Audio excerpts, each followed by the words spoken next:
basically European scientists, they thought that the light of the moon had its own light.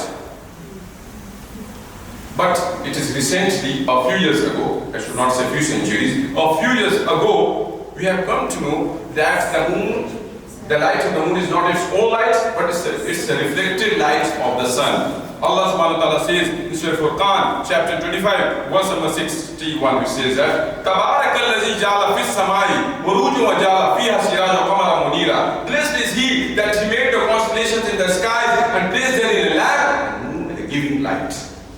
Allah subhanahu wa ta'ala mentions that the moon does not have its own light, but the light of the sun has its own light.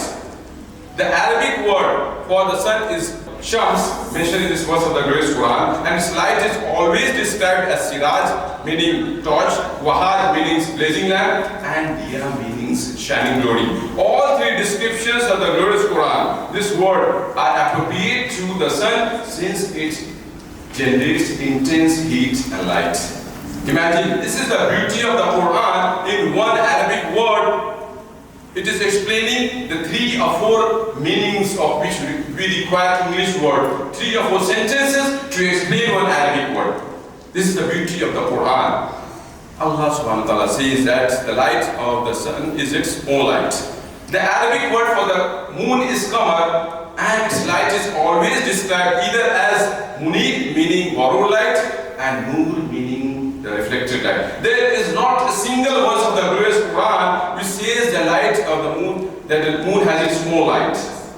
Again, the Quranic description matches perfectly with the true nature of the moon, which does not give off light itself and is an inactive body which reflects the light of the sun.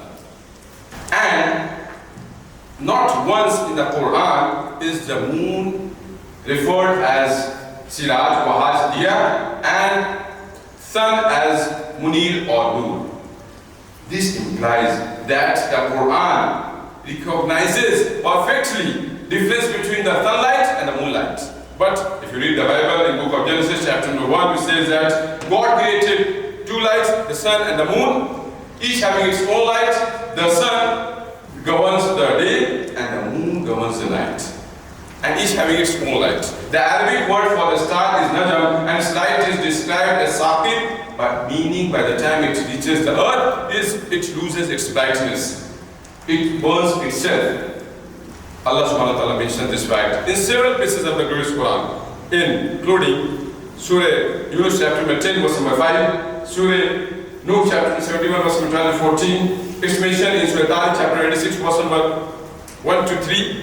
An-Najm Saqib, describing the star, and Thaqib meaning the brightness or piercing brightness for the star. It is also mentioned in Surah Safat chapter 37 verse number 10.